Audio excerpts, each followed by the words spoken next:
And the recording has started. Yeah. Okay then. Okay, we are good to go. Okay. Live. All right, everyone. I'd like to call the regular session of the Board of Commissioners of Meeker County on Tuesday, May 6, 2025 at 8:30 to order. Please join me in the pledge. I pledge allegiance to the flag of the United States of America and to the republic for which it stands, one nation, under God, indivisible, with liberty and justice for all. All right, is there anyone here from the public who would like to make comment? There he is. Did you have a public comment you'd like to make? Good morning. All right, having no public comment, we will move on. Mr. Letson, is there any additions to the board meeting agenda? Not today, Mr. Chair. Okay, I would look for a motion to approve the board meeting agenda as printed. I will make that motion, Mr. Chair. Commissioner Schmidt makes a motion. Is there a second? Second. Second by Commissioner Samke. Any further discussion? Hearing none. All those in favor say aye. Aye. Opposed, same sign. Motion carries. Andrew, if you would go through the consent agenda, please. Yes, so today we have the approval of the April 15th board meeting minutes, approval of the Health and Human Services County and Hospital accounts payable, approval of the 2025 State Boat and Water Safety Grant contract, approval of the 2024 to 2029 Maximus contract, approval of appointments to the Personnel Board of Appeals. Mr. Chair, that's the consent agenda. Okay, does anyone have any questions about the items on the consent agenda or wish to have an item removed to the main agenda? Hearing none, I would look for a motion to approve the consent agenda. So moved, Mr. Chair. Motion by Commissioner Oberg. Is there a second? I'll second. Second by Commissioner Van Ort. Is there any discussion? Hearing none, all those in favor say aye. Aye. Opposed, same sign. Motion carries. Well, we're moving right along fast here. Wow. Phil Smalls. Never say that. Yeah, you are. You must have only gave me about Would 30 never say seconds. Good morning, Phil Schmalz, Public Works Director. One item for consideration this morning. It's to consider awarding our 2025 pavement marking contract project.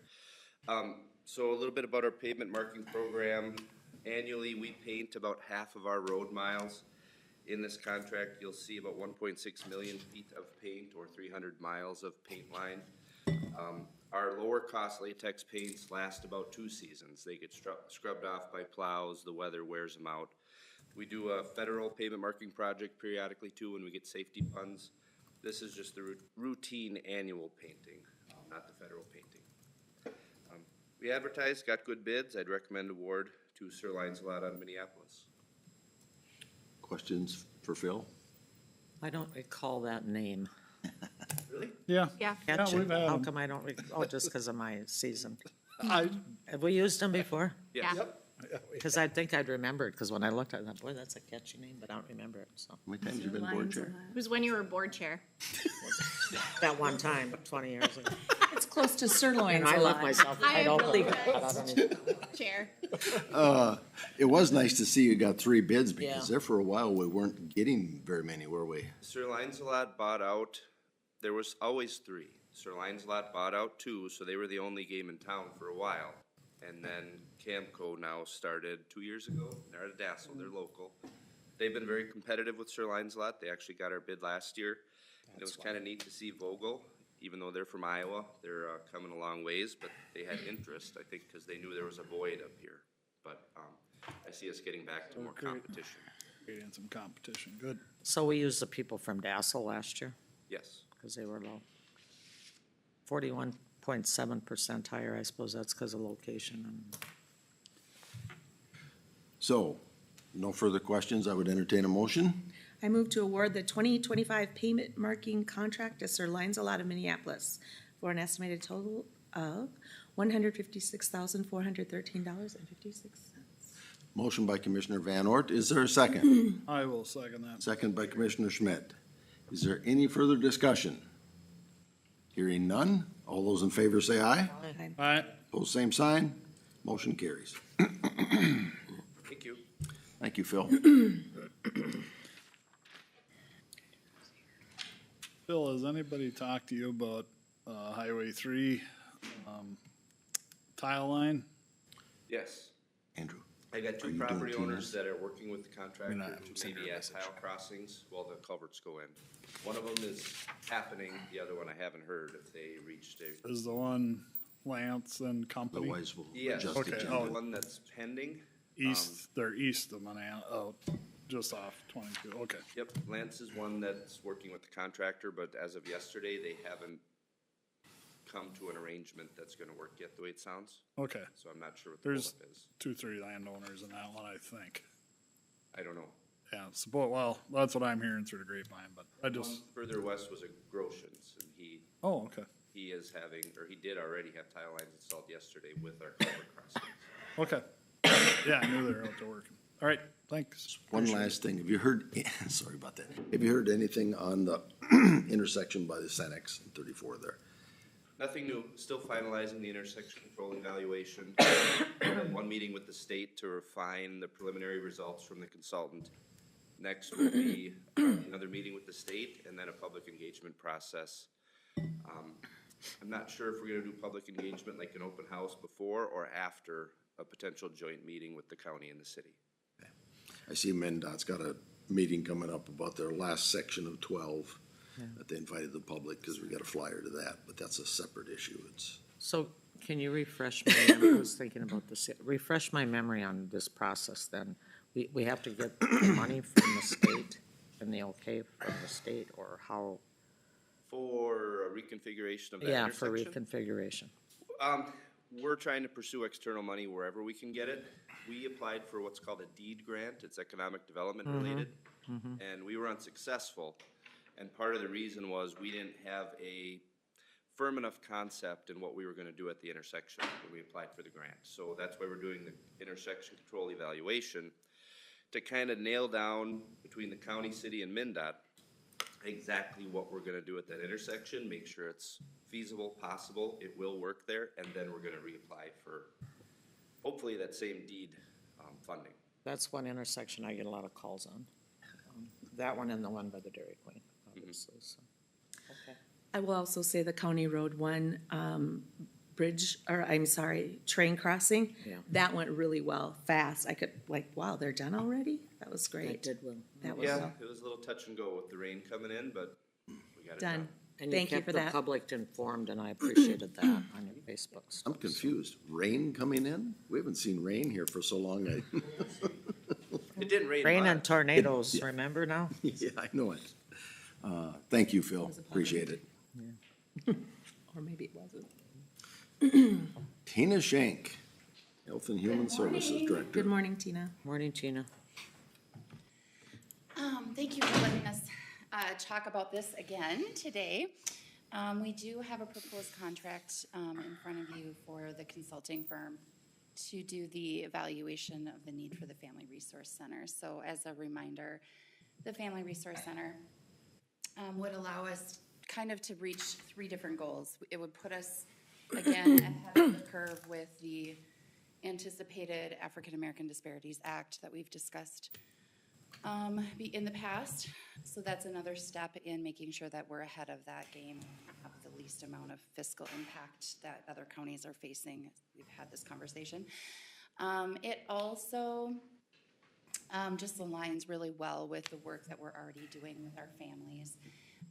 In terms of reaching folks earlier, it would hopefully, this is part of what we're gonna find out, bring services into all of our communities, not just Litchfield-centric, allowing earlier access and whenever we can catch needs ahead of the game, right, and connect ahead of the game, that has created long-term savings, and we've seen that play out really clearly in our numbers.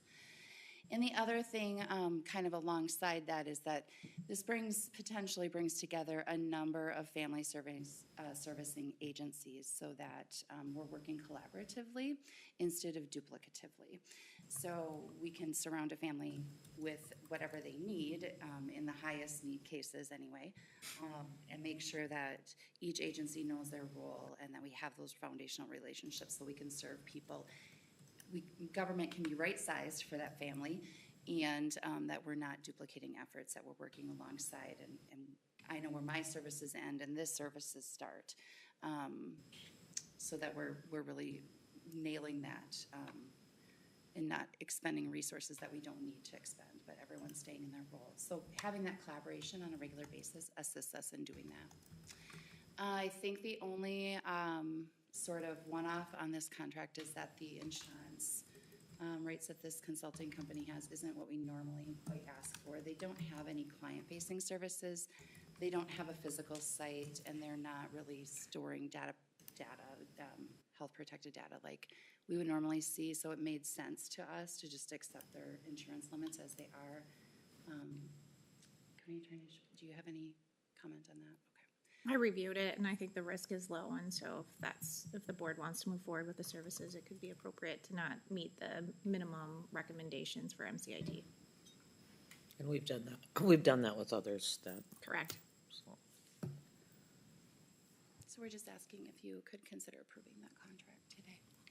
Questions for Tina? So we had $60,000 grant we received, 60,000? Yes. and the consultant is 40,000, and that leaves 20,000 to, Some of that will be for our own staff time. That will be they will also be participating, and Kirsten Langerman already went to a training, for instance, so some of that will also contribute to our staff expenses and time. The other pieces of that would be, there'll be some hosting of community meetings and the whatnot. so we have a there's- use for the money. But we won't be hiring people or anything like creating positions. That we're hiring the consult company. But that's on a contract. Yes. And in addition, I just received an email yesterday from Carolyn Shannon in Candy, Ohio. So as you know, we have borders, so we'll have some cross conversations. So for instance, HGC School District, if we're talking to them, we're going to try and do that collaboratively because they're all Okay. pursuing the same. Sure. Same grant and the same contract company and looking at implementing the same service. Not to get, oh, I'm sorry. No, go ahead, please. Not to get, too far ahead, but at the completion of this consulting, I would guess they would decide, yes, you need a family resource center. Do we have a thought about the cost of that, where that might be, what that might look like? I think that that's kind of what this would That's get part of us. what they do? We aren't looking at purchasing a site, for instance. Okay. I think that really the goal, my view of this, is to be more nimble. So having a physical site wouldn't allow for us to be more nimble. We would probably want to have some kind of mobile or, you can come sit by me. I know Kirsten has thought of too, like our city halls, things like that. Can we have some collaborative agreements where if we are going into those smaller communities, are there already locations? And then what would we need to be able to bring those materials and folks there? What would that cost look like? So it would be a people and materials cost, not a location or a site cost, likely. Maybe a small fee to the city or whatever. So you might be based in a church in one community and here in it, right? Isn't that what we talked about? So we won't have just one space for maintenance and all that. Right, there wouldn't be, I think that's part of what the consultation company is helping us do. I agree, I think we're probably going to find the need for it in our community. However, what does that need look like? How do we best meet that need? For instance, if we're going into communities, how often do we go? What would that look like?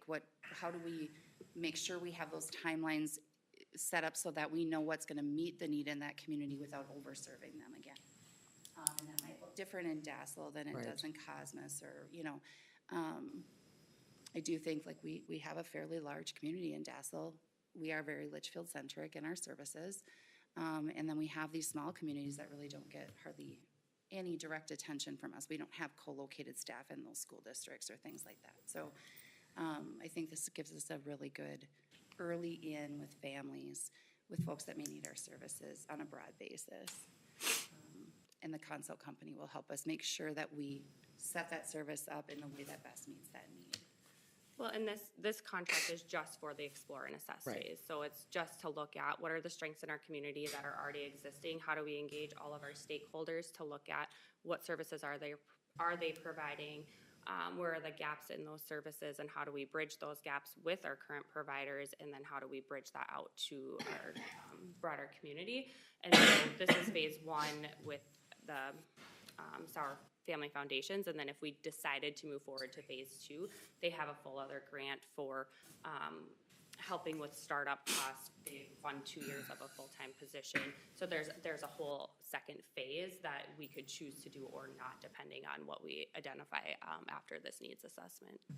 So the consulting company would do focus groups with our stakeholders, engage them, reach out to the community, do surveys, do focus groups with the community, and then also do training with all of our stakeholders and community members, whoever we identify, so everyone's working off of the same framework for building and strengthening families and creating a healthy community. And then they also take a look at all of our other public information for other health assessments we've done, things like that, to look at what are our trends, what are we seeing, and where are those gaps, and what are the strengths in our community. Commissioner Schmidt. Thank you, Mr. Chair. Scott County is, I think they kind of, for lack of a better word, I'm going to use the word prototype family resource center, and I think they've been quite successful. And is there? I have a feeling there's more than just Scott out there, but I mean, is this a model that we're moving towards? Kind of, I mean, Yep, for lack of a better, there's an evidence. forgive my terminology. Yep. I mean, It's a national, the trainings that they do and the foundation that FRCs are built on is an evidence-based model. And so I just went through that training last week so I could get an understanding of what that was gonna look like, how they were going to be engaging stakeholders. And almost every county in our region is moving forward with this explore and assess phase as well. I can't remember, there's a lot of other counties that have already got them up and running. I think I showed a map a few weeks ago when I presented, and now they updated that map, and it's almost completely covered. So there's a big, I guess, push in Minnesota right now to be looking at that and seeing where those needs are and looking at that early prevention and intervention for families. You met with Scott County and Mille Lacs? What was the other? Pope County and Scott County I met with, yep. So we have other models out there to look at. Is this something like out in our region, our area, do we think, is it a possibility or a concept possibly that we would like do it with another county, or does that? I think there's some room for that. Some of the training, I've been working pretty closely with Candy Ojai because we have a lot of shared stakeholders, and then we have obviously bordering communities, and so how would we not duplicate those services or have one central location for those families? So we have looked at they're actually utilizing the same consulting company, so we can share some costs with the training and the focus groups and things like that. One last question, and then I'll be quiet. Is this something like your local clerical community gets involved with too? I mean, is there any crossover or partnerships? We haven't, I think that they're a community stakeholder, right? So Okay. having the contracting company come in, or the consulate company come in, and those are folks, I think, in Meeker County. We do have the Ministerial Association, which I think is very strong. We have multiple community groups that have a variety of their own sort of boots on the ground social services type efforts that they make. So I do feel like, we would want to engage their voice. I think always we have to be, careful with how we all have our own role, right? So how do we, again, it's the same as if we were talking about woodland centers, right? Like, where do our services end and where do those begin? And I think that's just the whole conversation. I mean, we rely heavily on our communities to fill in gaps all over the county. So I definitely feel like their voice is needed and necessary, and they have a lot to offer if they want to partner with this process. Okay. Nice. Commissioner Samke? Yeah, thank you, Mr. Chair. I just want to reiterate and just encourage and just make sure that obviously you're going to be connecting with I'm just thinking, churches and schools. To me, that's your main source of referrals and where a lot of these issues bubble up for the schools in particular. I'm assuming that that's a major referral source, connection, relationship that is very clear, that they understand what this is and how to utilize it and help the people that they connect with. They could even maybe be a location potential.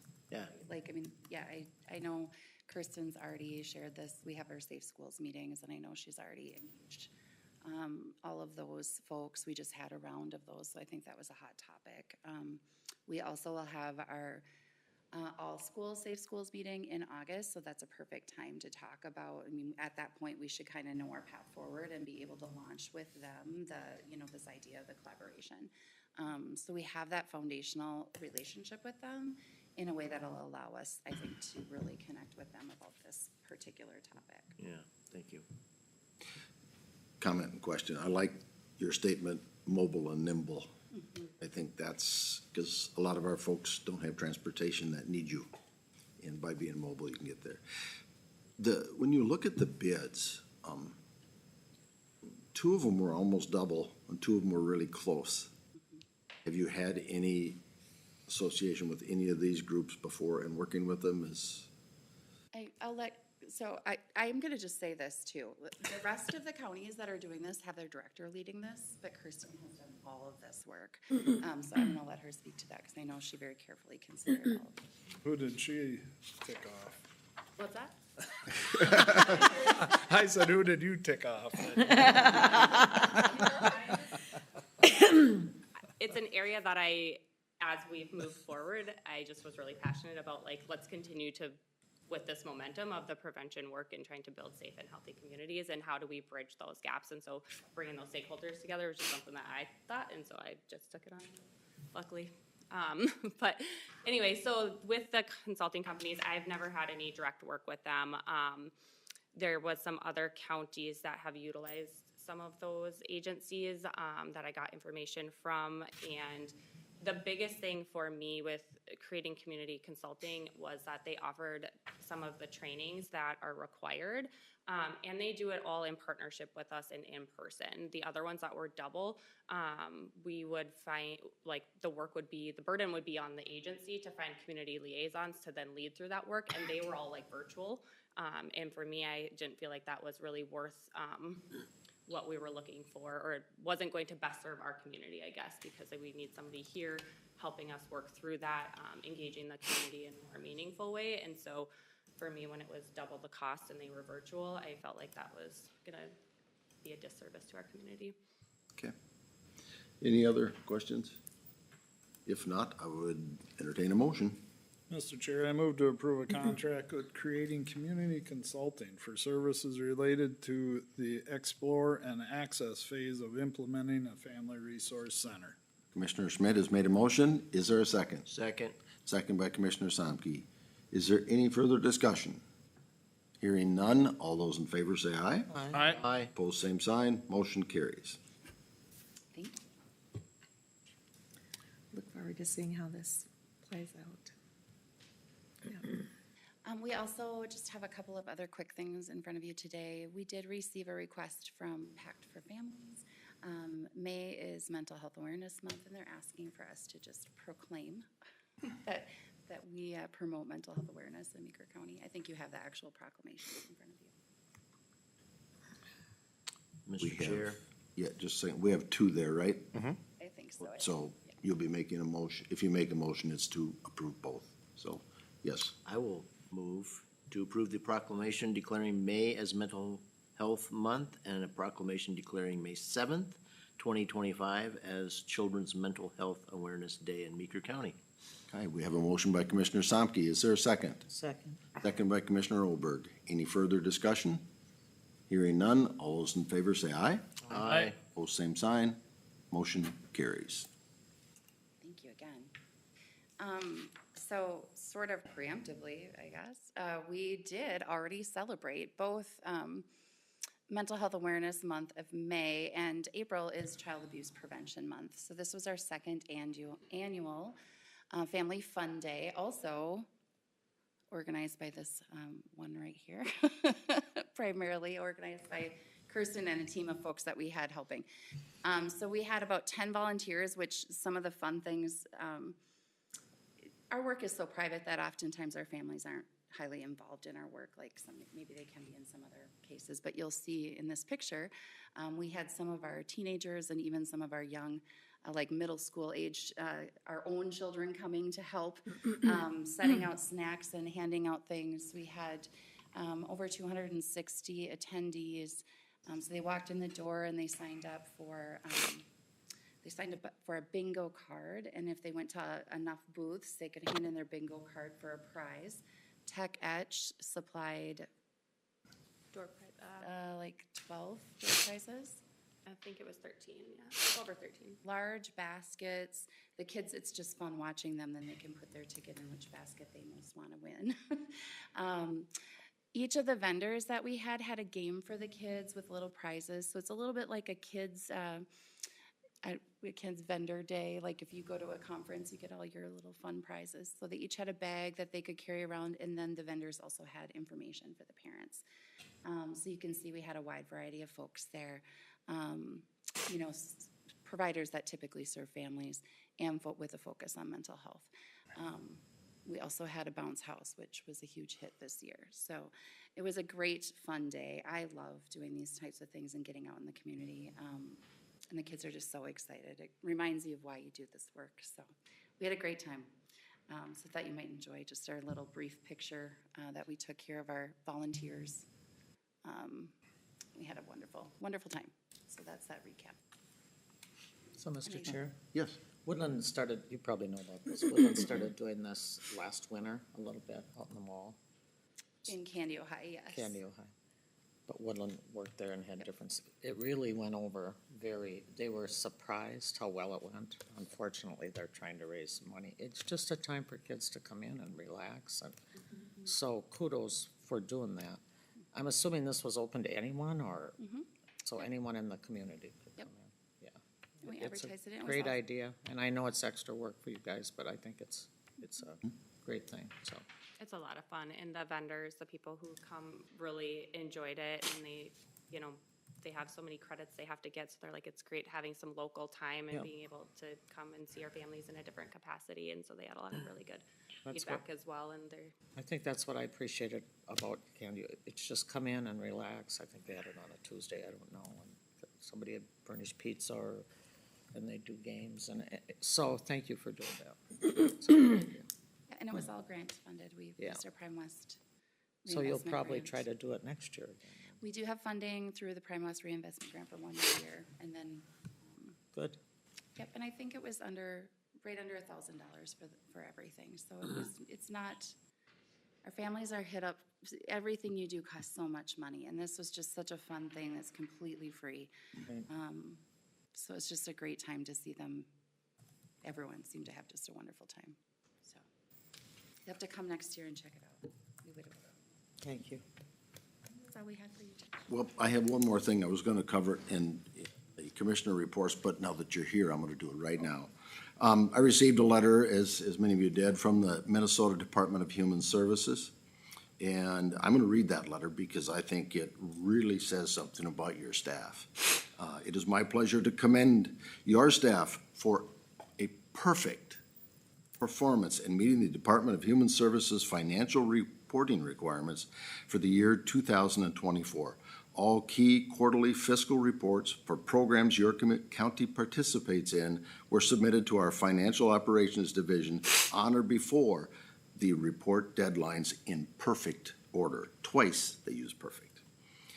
The effort required submission of 32 major reports covering the 4 calendar quarters of 2024.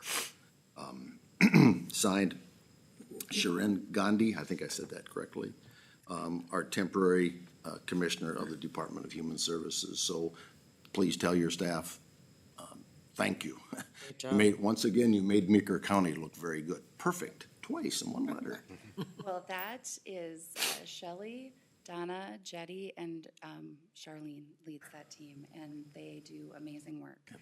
And it has not been easy. These processes are incredibly complicated, and I was very pleased also to receive that letter. Very proud of them, and I will share. Thank you. Thank you. Very much. Well done. Thank you.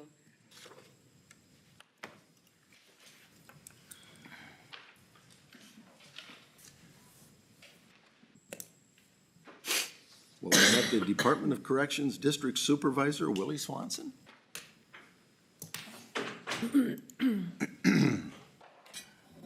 Thank you, Mr. Chair. Commissioners, I'm joined by our Program Director, Jared Tabor, today. Jared. Tag team this. So first of all, thank you for allowing us some time to come and introduce ourselves and talk about the work that we're doing.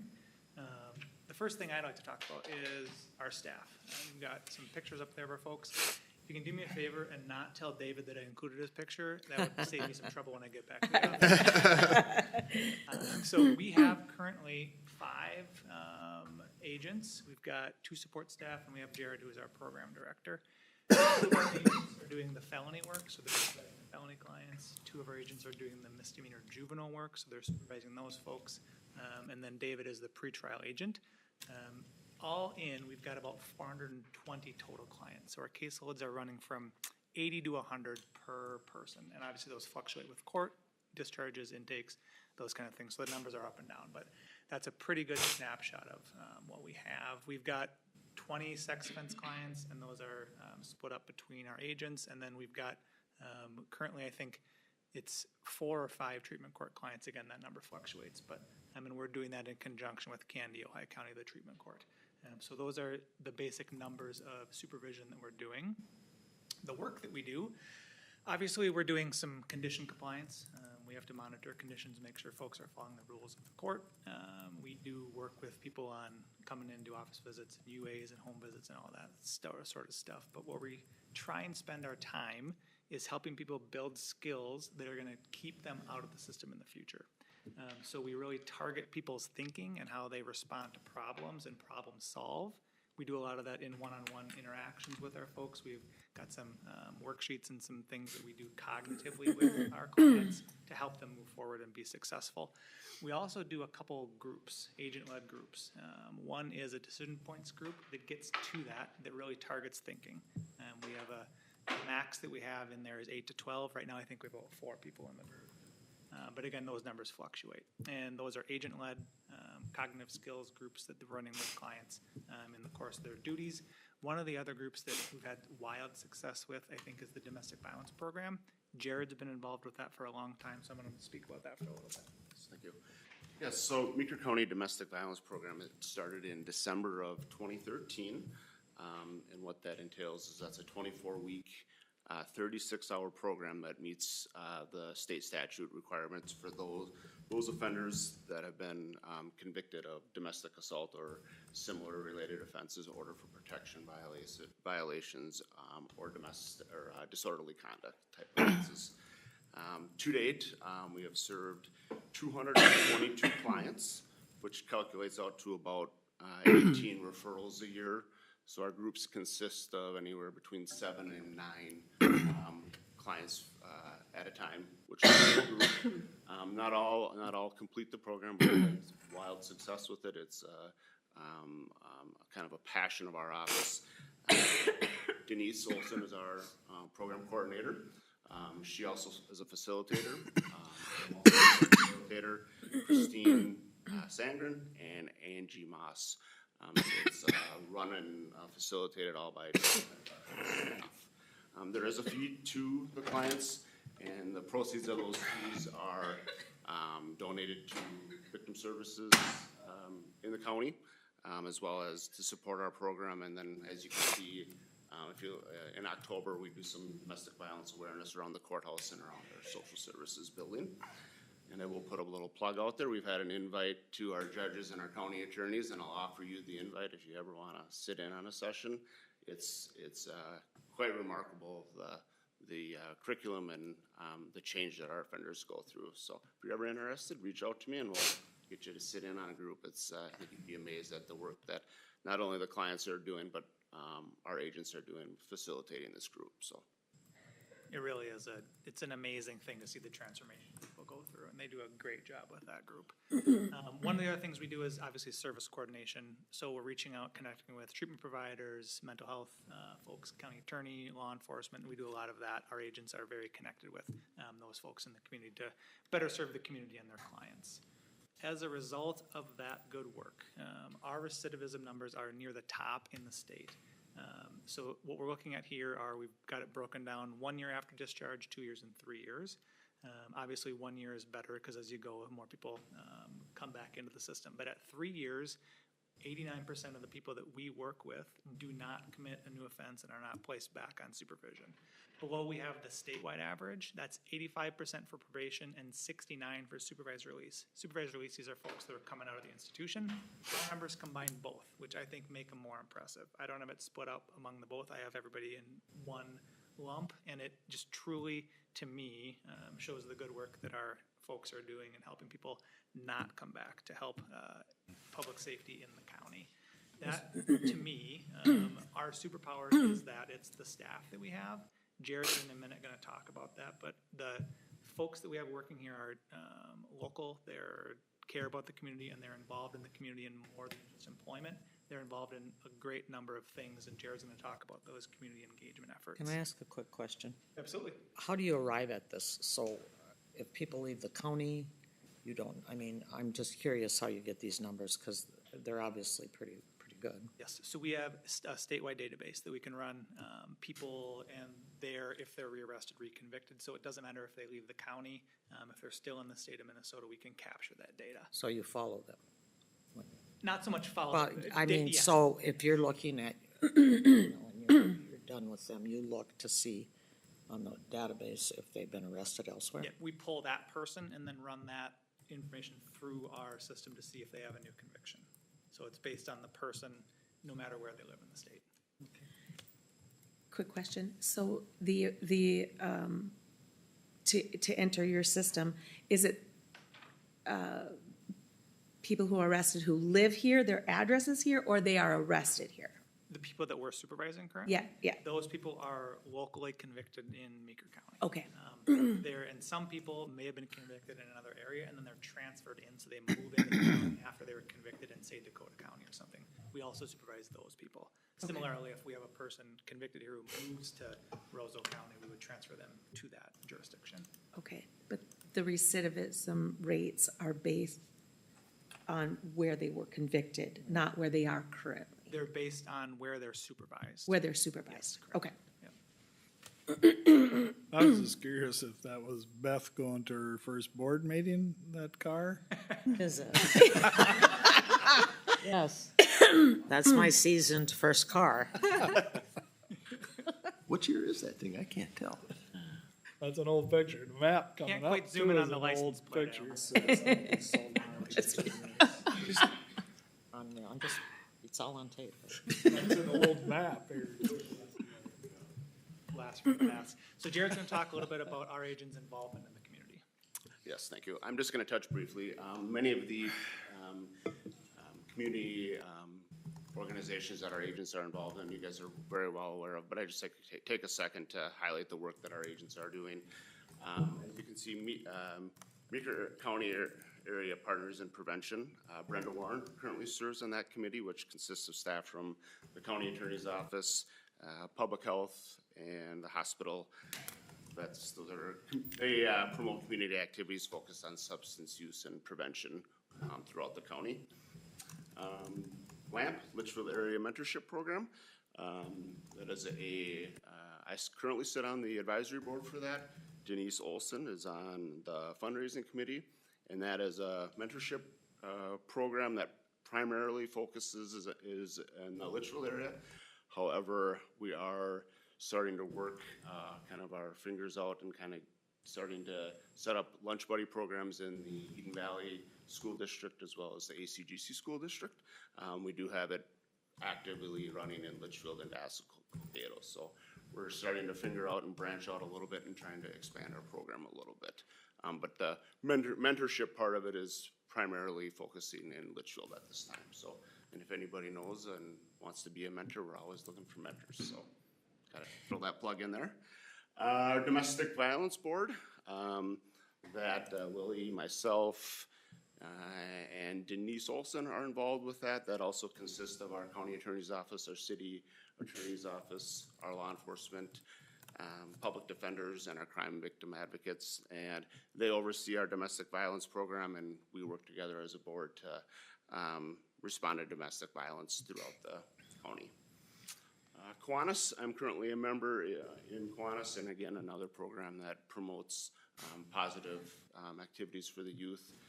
And Brenda recently represented our office in the highly publicized Who Gets the Job interview process. I think they hit the papers a couple times, and it was a wild success. So,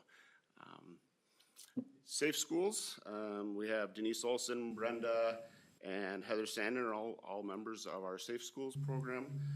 Denise Olson facilitates these meetings. And again, that's collaboration among our county attorneys, law enforcement, probation, education staff. And from time to time, we do speak at career fair presentations. Denise also takes the lead on that. She's participated in that a couple times in the Eden Valley School District as well as the Litchfield School District. And our recently formed, I believe it's about a year old, Meeker County Criminal Justice Advisory Board. That consists of Commissioner Schmidt, the County Administrator's Office, the County Attorney's Office, judges, law enforcement, and that's an advisory board to promote open communication and collaboration among our Meeker County criminal justice stakeholders. And then one just quick one that we just recently began participating in, and that I'm sure you're aware of, is the Meeker County Suicide Prevention Coalition. That I think there's 5 from our office that are actively involved in that. So, And I got to knock on wood because we have very low turnover in our office because, again, the people are invested in the community and they work here, want to see Meeker County to be the best place that it is. So I'm very, very proud of our staff. So I could go on and on for hours about that, but I won't take up all of your time. So just 2 slides left. This one, approximate, just talking about our budget. So approximately, we've got $386,000 with the state subsidy of $220,000, meaning the overage is about $146,000, depending on my public school math. But so that is approximate. Again, we took on Heather's position recently within the last year to become a DA position. She was a county support staff, but we incorporated her. So that's why those numbers might fluctuate a little bit for this next budget cycle, but that's a snapshot of where we are financially. And that wraps up our presentation. So I just want to leave it with, if there's anything else you'd like to know more about, please ask right now or anytime. Phone's always on, so give me a call, stop on over, and we can chat about anything going on. So are there any questions, anything you'd like to know more about from a probation standpoint? I have one question, just to clear it up for me. If there's an order of protection and somebody violates it, did you say they end up going to a class then? So it depends on the order at court when they're sentenced. Okay. Sometimes we take some discretion with some other folks we feel are appropriate for that program. But yes, those are the domestic convictions, yes. Okay. So is it up to the county attorney what they, if somebody violates a order of protection, does that come to you? We would prosecute it or within the city of Litchfield, city or county prosecution, yes. Okay. And then as part of a consequence, they could have, through their probation, they could serve jail time, they could serve community work service, a fine, chemical use assessment. There's still could be a no contact order, but then also part of it could be the domestic abuse program. There is a requirement under the statute, which I think is at least 13 years old, where if you are convicted of a domestic abuse related offense, then you have to automatically go through and do the assessment, domestic violence assessment, which the assessment will lead you to the programming. So that your discretion is how you charge and what you recommend to the judge, or if they have a defender, it's just like a regular. Correct. However, the statute does require the court to order it. So Okay. it's out of my hands because Okay. it's statutory mandated in certain circumstances. And do you recommend it sometimes, or instead Sure. of something else you Sure. do? So it's a program you believe in? Oh, yes, yes, yes. I think it, and it is a hard program. I mean, they require people to take accountability. Now, what the county attorney's office does is we make sure that there is a factual basis on the record of that domestic violence and control and power, that they're not just saying, you know, if you plead them down to a disorderly conduct, it could say, yes, I was noisy and boisterous. Like, that's not enough to say I hurt someone or I caused fear in someone.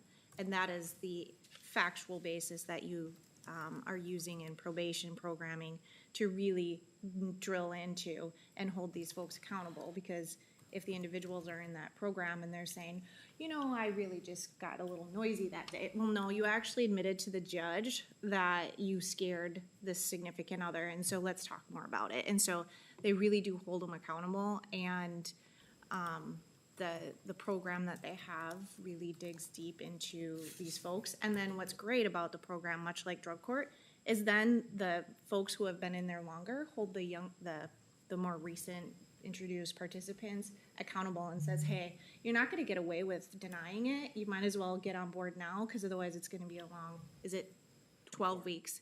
Yeah. 24. Oh, 24. So what if they're gainfully employed? You know, they got a good job during the day. Are these classes tailored to keep them from having to take time off of work, or? Yep, they're scheduled from 4 to 5:30. Okay. So, in my 12 years of doing it, we have not had any conflicts or people, they make it work. Okay. So And their probation is great with working with the employers to make sure they truly understand that they are showing up, attendance is happening, so they are accountable to the program. you know, we always think of order of protection between a spouse and the other. But I would imagine that you have some orders of protection for elderly people. So there's a harassment restraining order, which there is no domestic related relationship, and then the OFP is the domestic related relationship. So if there was two senior citizens who didn't get along at church, that would be an HRO. Okay. Thank you. I have a question. Yep. So the outcomes are, those are included in your recidivism rates? Sorry, that's a, yeah, that's a hard word for me. So when they attend these classes, what's the outcome? Are they not coming back? This helps to solve the problem? Are they? I think, so anecdotally, I think yes, for sure, people that go through programming are among those that don't come back in our system. Repeat. They successfully complete. I don't know if we have percentages of entrance and successful completion for the program at this point. We haven't completed any reoffense amongst the domestic portion of things, but our recidivism rates speak highly. Thank you, it's not just me. I've been doing this for 25 years. I feel so much better now. So we don't have a way to determine whether that's a very effective group or not. I would like to see that. Great question, and that is something that we can definitely work on. That's more of a manual thing. Yeah, Which is very time or in a task, but that's something that we have had on our list to do for quite some time. Oh, okay, We sorry. won't get to that. No, I appreciate that question. Yeah. So That's something that we want to know as well. Good. So I feel like in the past, domestic violence has had a lot of repeat offenses, but Yes. hopefully things are changing. I have a question on the budget, and I don't know if this is for you or for Andrew. So the county cost is approximately $386,000, the state subsidized $220,000. I'm assuming this is a mandated service? Yes.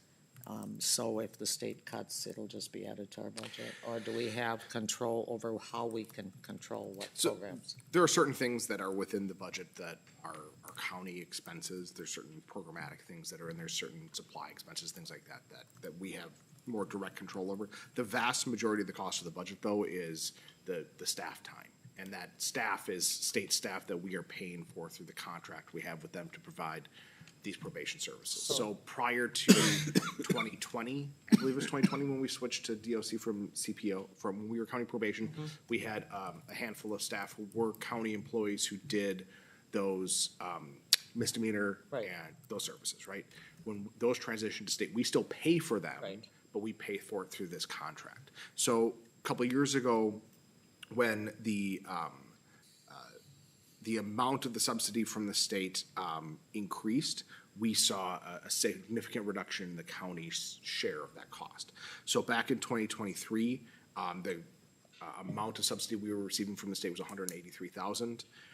The funding formula changed. There was more money that was put into it. In 2025, our amount was $282,000. So we saw a significant increase in the past couple of years. That certainly could go down at some point as well if the state pulls back on funding, and then yes, we would be responsible for that cost. So we're responsible and we have no say in, it's mandated, so there's nowhere we can, I'll talk to the budget committee, you'll just have to swallow that then, right? There's no. Welcome to budgeting.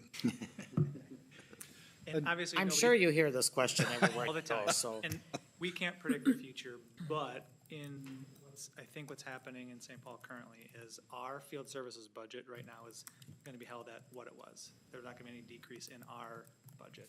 Could you tell me how you know that? Because you know more than any place. Because what I've been seeing, everything's on the chopping block, so, A politician promised that? yeah, because I'm just gonna tell you. And so when you look at the Department of Corrections budget, we're a very small slice of that. The facilities are a large portion of that, and I believe what the recommendations are for cuts there versus us, because we're a very small portion of the overall DOC budget, so. Mr. Chair, just had a question. Willie, 1115 reentry services, is that something that crosses over into your work at all? I sit on a committee that they're it's folks coming out of jail and reentering. Does that coincide with any of the work that you guys do through probation, or do you ever cross any lines, or I guess is Are you talking about coming out of jail or coming out of prison? jails? I think it's jails and prison, but I mean, you're reentering the workforce, reentering society, and Yes, trying to make that a successful. That is one of Transition. the, yes, that's one of the major things we work with people on when they get out is those basic need things, housing, employment, getting on your feet and getting moving forward for sure. So, yeah, we work with all sorts of people, I mean, frankly, constantly who are coming in and out of custody. So that's a big portion of what we do. So changes to that system do affect, they'll carry into your departments Yes, a little bit. certainly, yes.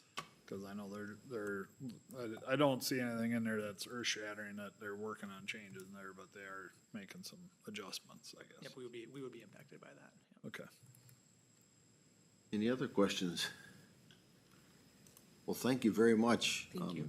Thank you. Every time you guys present, we learn something different that we didn't know was part of it, so we appreciate it. Thank you. Appreciate the time. Thank you. Thanks, have a good Say day. hi to Jack.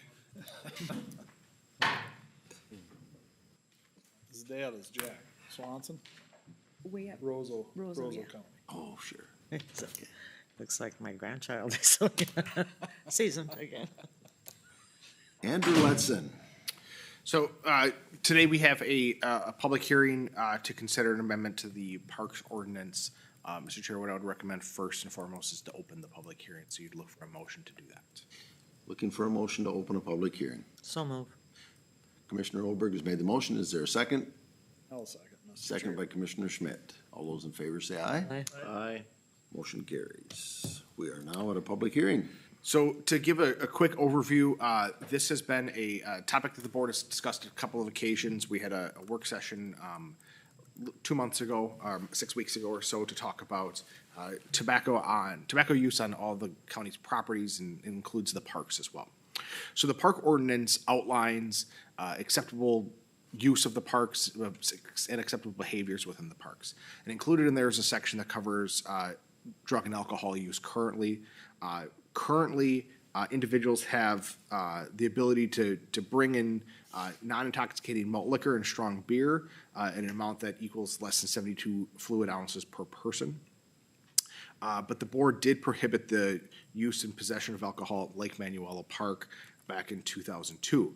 Additionally, it is prohibited under the ordinance to possess, use, or sell any controlled substances. The proposed amendment would include a new section that states that the use of tobacco products, including but not limited to cigarettes, cigars, chewing tobacco, snuff, pipes, e-cigarettes, vaporizer, or similar devices, and all other forms of smoked or smokeless tobacco products would be prohibited as well. So that's what we have for the Parks Ordinance, and then there is a separate policy that would cover all of the other properties. So the public hearing is specific to the Parks Ordinance. Anyone from the public wish to make comment? And did you receive any written We comment? received no or- written comments. Okay, no phone calls? Nope, this, either. this was published in the newspaper as required by statute, so we've met those requirements. Well, hearing nothing from the public, I would entertain a motion to close the public meeting. Mr. Chair, I make a motion to close the public hearing. I'll second. Okay, motion by Commissioner Olberg, second by Commissioner Van Ort. Any discussion? Hearing none, all those in favor say aye. Aye. Opposed, same sign, motion carries. And so at this point, Mr. Chair, I think you would probably look for a motion to adopt the ordinance amendments. Looking for a motion? Mr. Chair, I make a motion to adopt the amendments to the Meeker County Parks policy and add to the tobacco-free policy. Okay, Commissioner Van Ort has made a motion. Is there a second? I'll second. Seconded by Commissioner Olberg. Any further discussion? Is this a two-parter? It would be a two-part. So the first part is just the parks ordinance, and then we'll discuss the policy separately. Okay. Any other This questions? is one motion that Yes. taken. It's right now. easier when you write the motions out. Gotcha. All right, I'm good. I just wanted to make sure what we were voting on. So, we're all clear? I don't want to ask for a vote if we have questions in our mind here. Is there clarity in terms of the, if a violation occurs, what the penalty is? That some sort of misdemeanor? What is the, What's the recourse? what, yeah, what? So in the ordinance, under section 9, on page 9, there's enforcement and penalties. And it does identify specifically for a violation of any part of the ordinance, that it is the person shall be guilty of a misdemeanor. A misdemeanor is punishable, fine of $700 or imprisonment for a period of not to exceed 90 days or both. That's what's included. It's the existing enforcement language that's in the ordinance. We're not looking to change that. This really just gives our sheriff deputies an arm.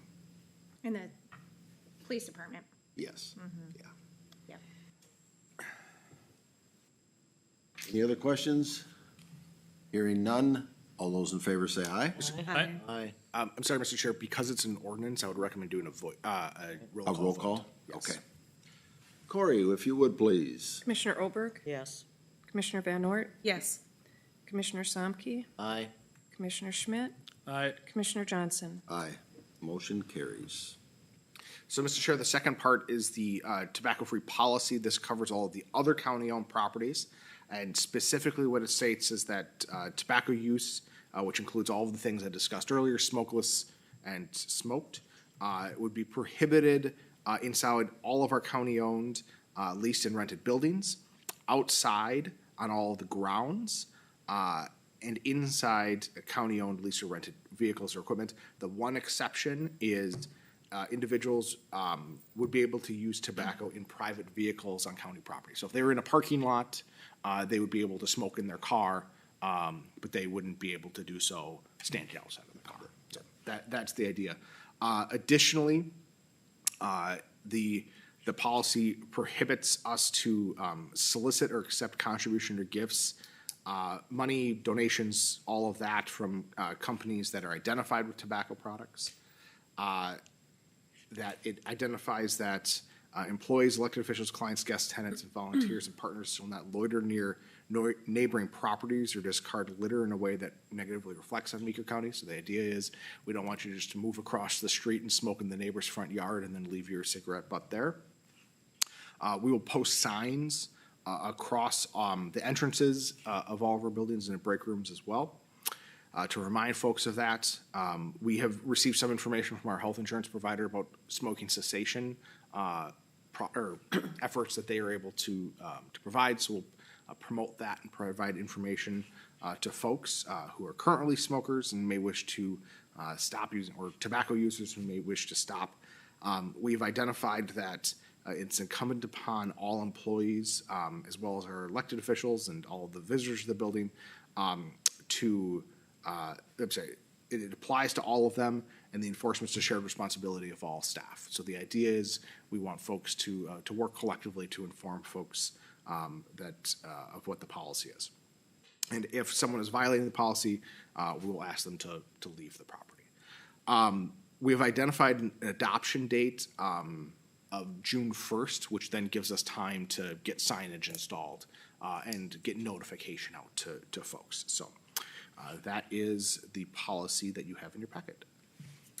I just, Mr. Chair, also, there's some free software out there that you can download on your free apps. Maybe you're aware of those that are very helpful for weight as well as tobacco, or, well, weight not so much, but tobacco with me. I used it quite a few years ago when I stopped, and it was very helpful. So great, tracks things. There's help available. Any other questions? Otherwise, I'd be looking for a motion to, Mr. Chair, I make a motion to approve the Meeker County tobacco-free policy. okay, we have a motion by Commissioner Van Ort, second by, I'll second it, Mr. Chair. second by Commissioner Schmidt. Any further discussion? Do we want a roll call on this also? You don't need a roll call. Okay. All those in favor say aye. Aye. Opposed, same sign. Motion carries. And Andrew, we'll just stay right with you. Yes, so the last item I have for you for my report is approval of an amendment to the lease with the Department of Corrections for their office space in the courthouse. We just heard from Willie and Jared about the great work that they do, and they do all of that work while leasing space from us up on the 5th level of the courthouse. They've been there for 5 years now, since 2020, and that lease is set to expire in June of this year. They currently pay just shy of $20,000 per year for rent in that space, and the current lease included annual adjustments of 2% per year. Unfortunately, that had not kept up with our actual costs of maintaining the courthouse. So in our negotiations with the DOC, we were able to negotiate a 9% increase in that rent and then 3% inflators for the following 3 years. So what we have before you is a proposed 4-year lease. The rent and the term are the kind of what I would consider the major items that are being amended in there. There's some other relatively minor things about the payment. There's some alteration. The dollar amount and the alteration numbers changed from what was in the lease previously. They had identified some repair work to be done. That work has been already completed by Joel's team, and then a couple of other minor amendments. So this has been reviewed by myself and the county attorney, and I recommend approval. Questions? So they have their own internet, right? Or are they a part of they don't use our IT to keep it up or anything like that? They do not.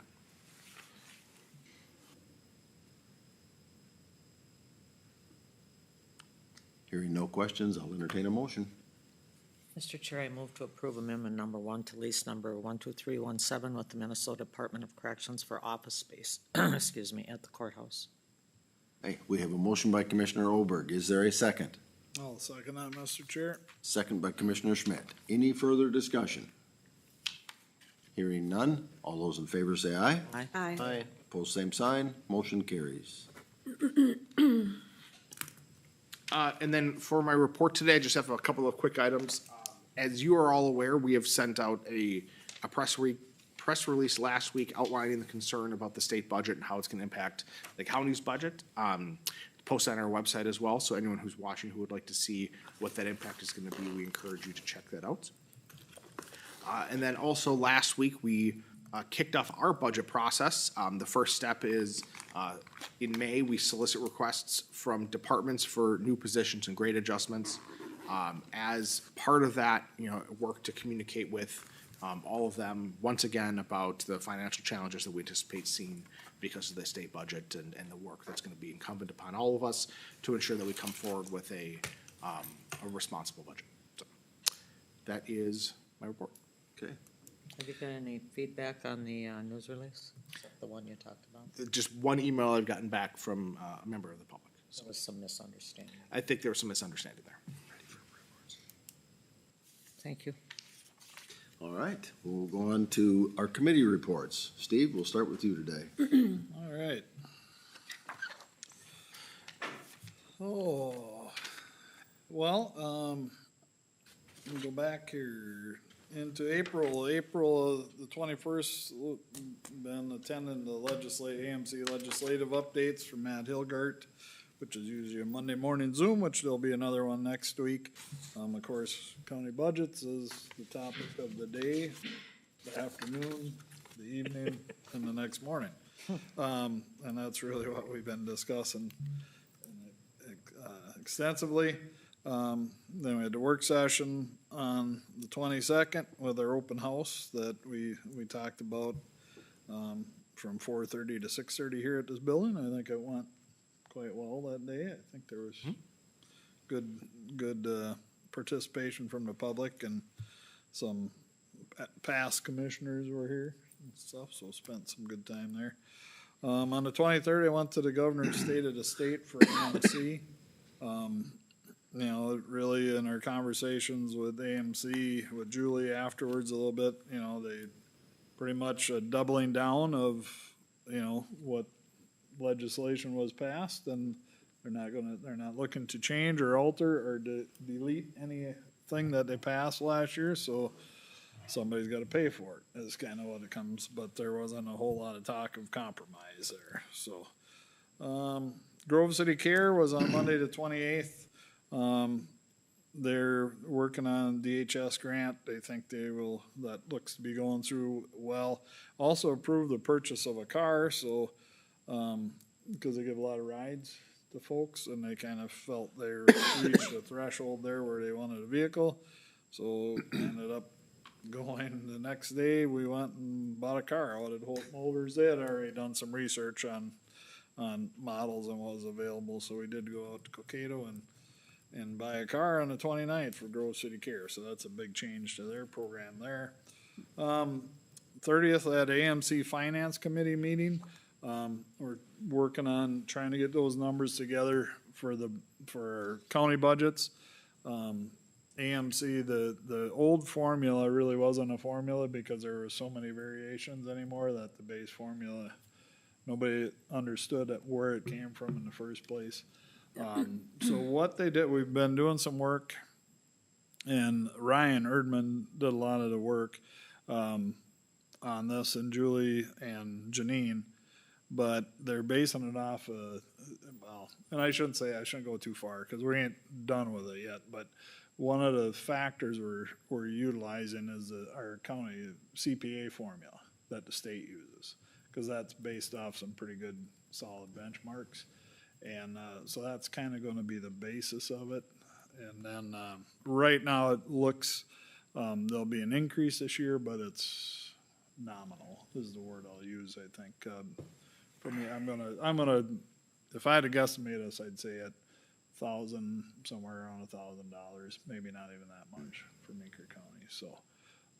But it seems to be a more fair formula. Like I said, we're still working through it. There'll be some tweaks and changes, but I think we found a base. That was our biggest trouble. We didn't establish a base to work off of, and we kind of had to tear it apart and spread it across the table a little bit to see some benchmarks. But Ryan did a lot of work on that, and Janine. So then on the first, I had a watershed meeting, one watershed, one plan out in Becker.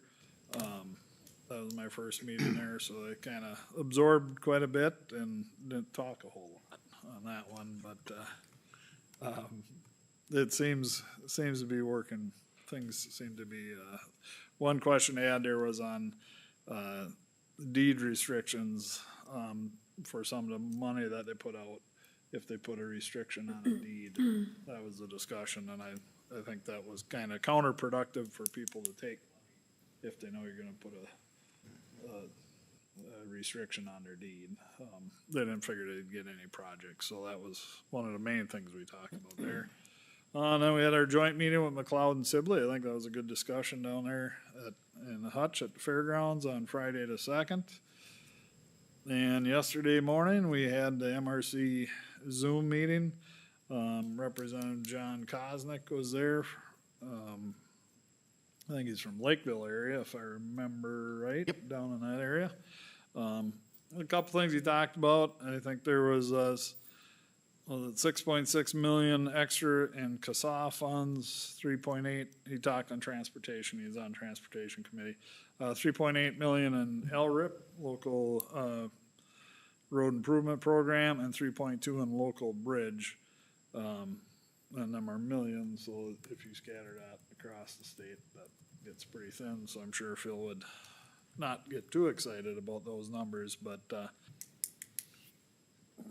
so that was what was talked about, or what he talked about, and then, of course, there was conversation about county budgets and Child Disparity Act. And then today, this afternoon, I've got a 2911, that's the rules for the jail on public safety. I have a Zoom meeting on that at 1 o'clock, and I'm gonna try and make that Hutch Fairgrounds event at 4 o'clock today, that EDA. That's today at 4, if I did my math right. 4 o'clock today at the Hutch Fairgrounds. You look puzzled, Paul, but. I didn't see that come across, or don't Yeah. recall it. It did, yeah. Well, I have it. They sent the email. Yeah, that's what I was asking. That was gonna be a question, because, thank you, Steve, you clarified one of my issues. I registered for it on the email. You could, They asked you to click and register. I didn't recall it either, but don't go by me. that's all I got. I have it in my calendar, so I'm like, It's today at 4 to 6 at McLeod County Fairgrounds. It's in person, it's not remote. I signed up for some remote stuff. It doesn't matter, I'll check. Yeah, I'm that's not what I gonna be have able to in get my there. calendar. But that's a come and go, right? I It's- think so. I'd have to, I'll see if I can find it here as we go on. We'll move on to Darren. Yep. Okay, Darren? not a ton, but, with the MAPS meeting on the 15th, after we had the, Legion event with all the students, and, kinda came into that late, but, I think they made some progress in terms of some of the ideas, what they're gonna proceed with in terms of suicide prevention. Again, just letting the Health and Human Services folks kinda run with that. Then we had our legislative work session, which we were all at. I thought the open house went really well, was there. One interesting, on the 23rd, we had the Mid-Minnesota Development Corporation in Spicer. And it was interesting, we had, the main thing for me was the presentation by a couple ladies who were talking about childcare support and all the different statistics around that. And they had previously just presented to the Meeker County EDA before they came out to the Spicer to do that presentation. And so I was a little surprised by that but I was like, oh, interesting. But they had, Oh, you weren't on it, Steve. they had amazing statistics, and the information that, we're a little, I think Meeker County is a little behind in terms of where things are at to support, the whole childcare initiatives. And it might be something that we might wanna look at considering having them in for a work session, because that information I thought was really interesting and helpful. Because they also did financing specifically for childcare situations, and the whole issue in terms of insurance was another whole concern, and there was just a lot that they had, and their statistics and, the slide deck was just really, really impressive. So not to interrupt you, Yeah. but we've had a Meeker County Child Care Task Force in this county for, I finally. 5 years. Steve, and we really, we've had it. We've looked at finances, we've looked at, Gotcha. we've been, it's gotta be 3-4 years ago, maybe 5 even. 5 is at Yeah, least, that's because a lot. it started right before COVID or. So I'm guessing if there's information out there, they have it, but, you know. Yeah, maybe that's where So- they've gotten. some, Yeah, but- so the task force is going through a strategic planning process right now, to identify, goals and strategies to move forward through, in partnership with First Children's Finance. That's. Yeah, that's Yes. them. That's And right. so, I think once that process is wrapped up, it would be worthwhile to Yeah. bring that forward and have a conversation with the board about Yeah, it's no need to get ahead of it until they're ready. However, I feel like there's been some wheel spinning here during this. And I'm not knocking anyone, but we've had a lot of meetings. I don't attend them anymore. Steve, do you still attend them? I haven't Andrew does, right? seen a whole lot, but I mean, I was there on the ground floor, but yeah.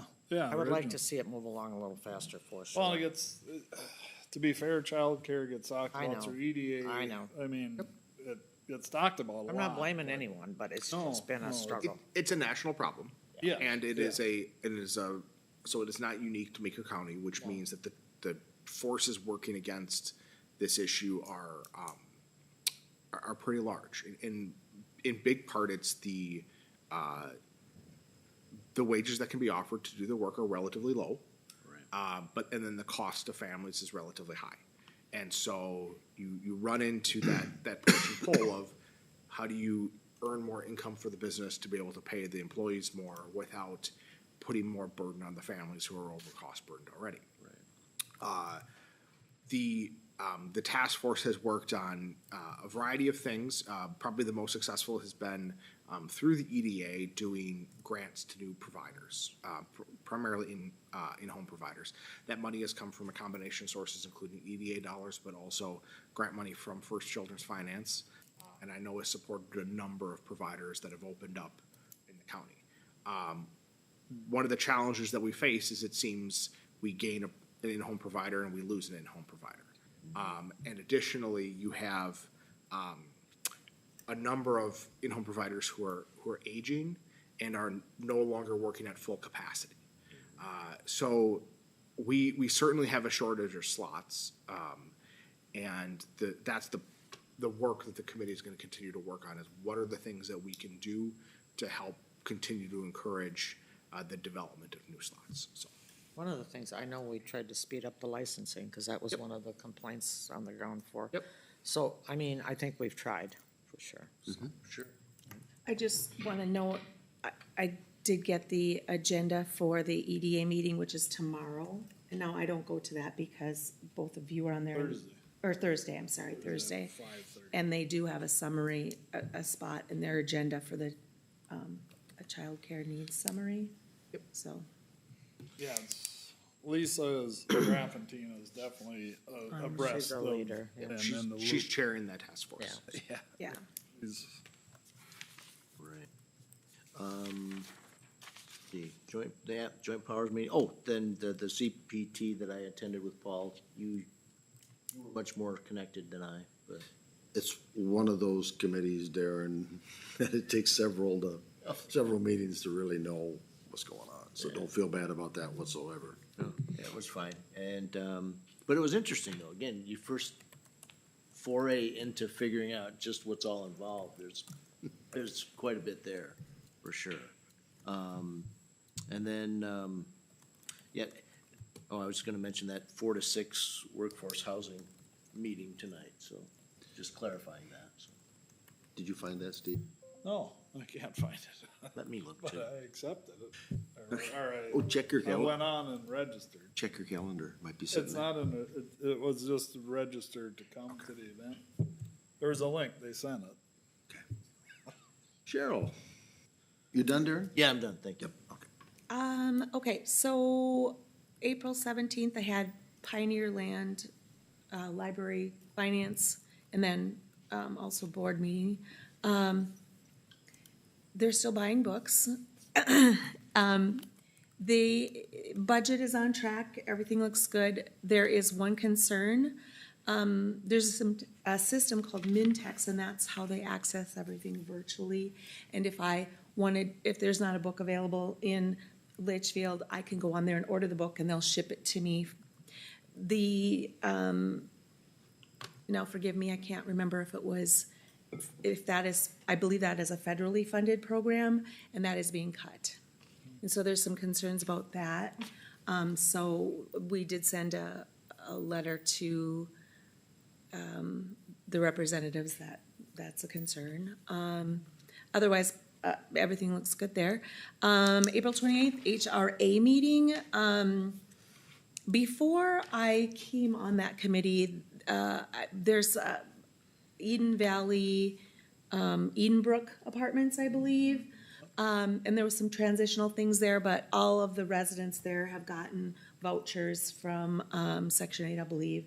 And so they are, receiving their funding to remain in their homes. Also, Carla Lundin, is the chair there, and she noted that there are 310 families on the wait list. And that doesn't include Lincoln Apartments wait list in Litchfield. And so they are no longer taking applications until they get through some of that. They can't, so that, Meeker County alone. that is Meeker County alone with 310 families on the wait And list. isn't there a certain time period when you can apply? Or is it year-round? I thought there was a time. HRA, I believe, was year-round. I believe it's year-round. It is year-round. Yeah, yep, and so my question was, if someone, if a spot or if something opens up, how many people do you go through on that list before you, they'll go through a few people and they will come off the list at that point, but 310 is just too much, so. That was, otherwise, everything is good at HRA. Then on April 30th, I went to a conference in Mankato that was most of the day on making solid land use decisions. When it came into my email, I thought, nope, that is something that's kind of in my wheelhouse. I want to go check that out. And it was excellent. 2 attorneys led that, and they went through how we do variances and zoning and conditional use permits. A couple of things that I think were notable for all of us. They discussed the comprehensive land use plan quite a bit. Every county needs to have a comprehensive land use plan. And we need to be familiar with that so that when we make decisions regarding zoning and conditional use and variances, we are following that land use plan. We're not following our emotions, saying, oh yeah, I think grandma should be able to do whatever she wants with the shoreline. We need to make solid land use decisions for legal reasons, as well as the integrity of our county. And one example they brought up, now I was unaware of this, we are granted that responsibility by the state. And there are some states that have, they don't have that at all. The example was brought up of Houston. I don't know if any of you have been around Houston much, but it is the Wild West. They don't have zoning. They do whatever they want, wherever they want, and it's, like I said, it's the Wild West. It's a little bit chaotic. And so there's a lot of value in that. The state has an overall land use plan. And then, I did check out ours, and I believe, would you say it was 2008 was last updated? The recommendation is that it be reviewed every 2 to 5 years. So that is something that we need to take a look at.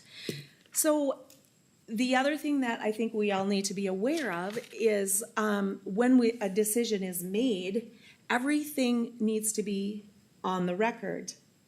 And so when we make a decision, that decision needs to be made in public, and we need to voice why we're making that decision. Because when it goes to court, that's all the judge is going to look at. You can say yes, no, but without any background for that, it's going to have a hard time in court. So when I make a decision, you make a decision, it's good to say our land use, comprehensive land use plan says this, and so this is why we are making this decision. Otherwise, we could be, it could have a difficulty, our decision standing up in court.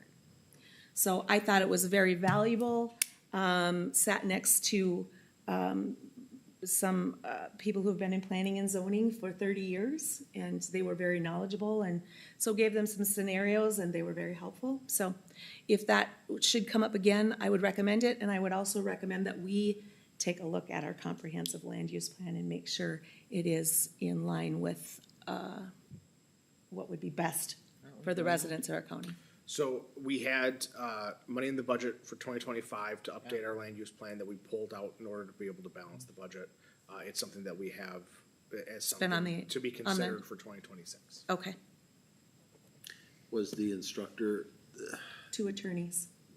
from St. Cloud, one of them? The instructors were Jay Squires and Kristen Nierengarten.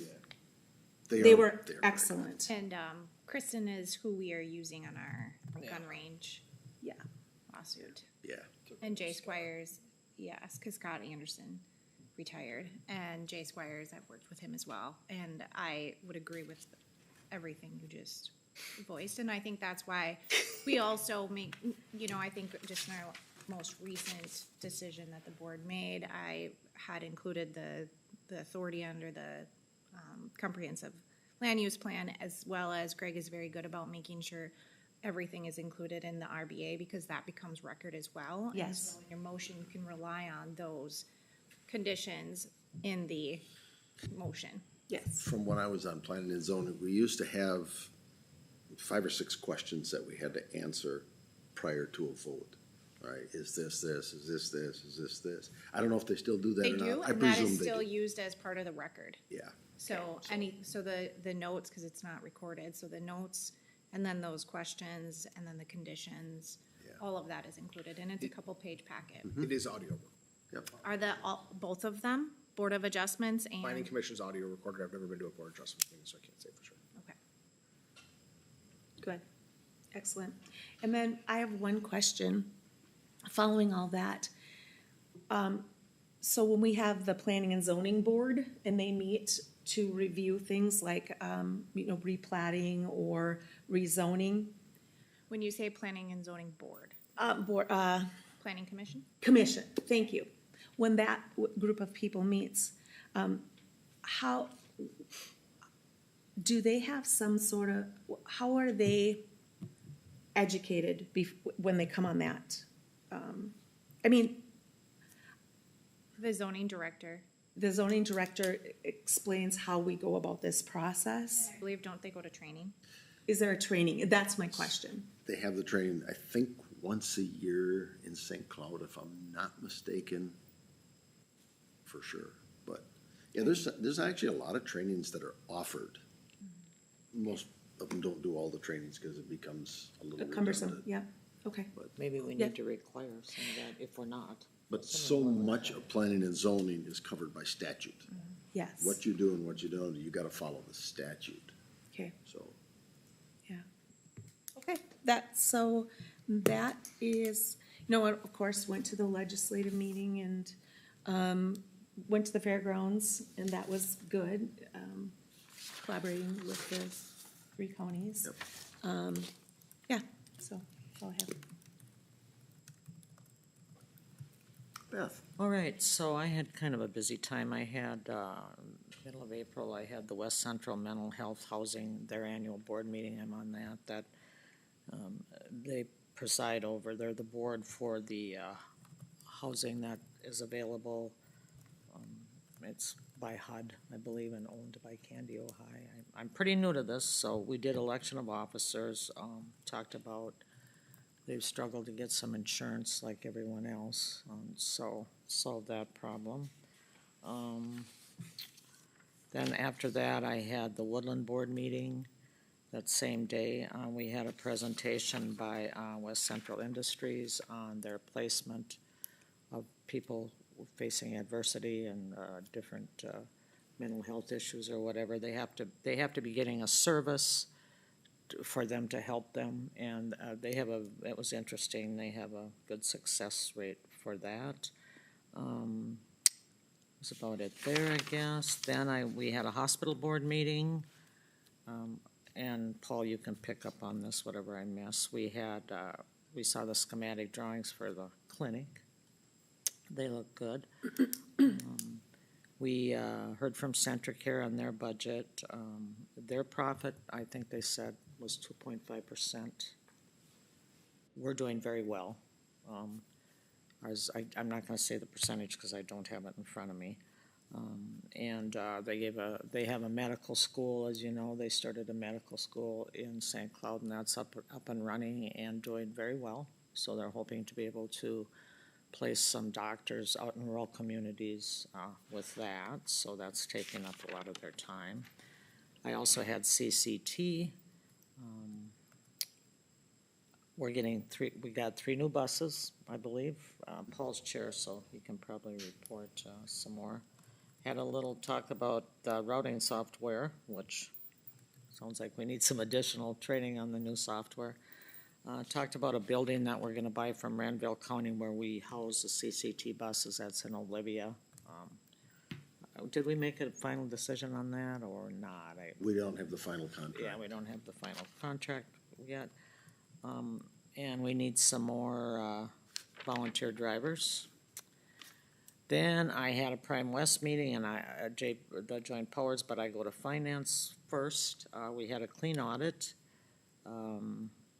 We had not a very good couple months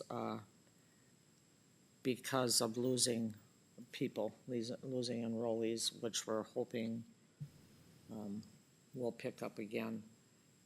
I've been on there a long time, and we have a very, very good reserve, so it's, and he showed a chart where we've gone up and we've gone down, and there's a pattern. This isn't the first time, so we'll see how it all pans out like everybody else. It's all about the budget.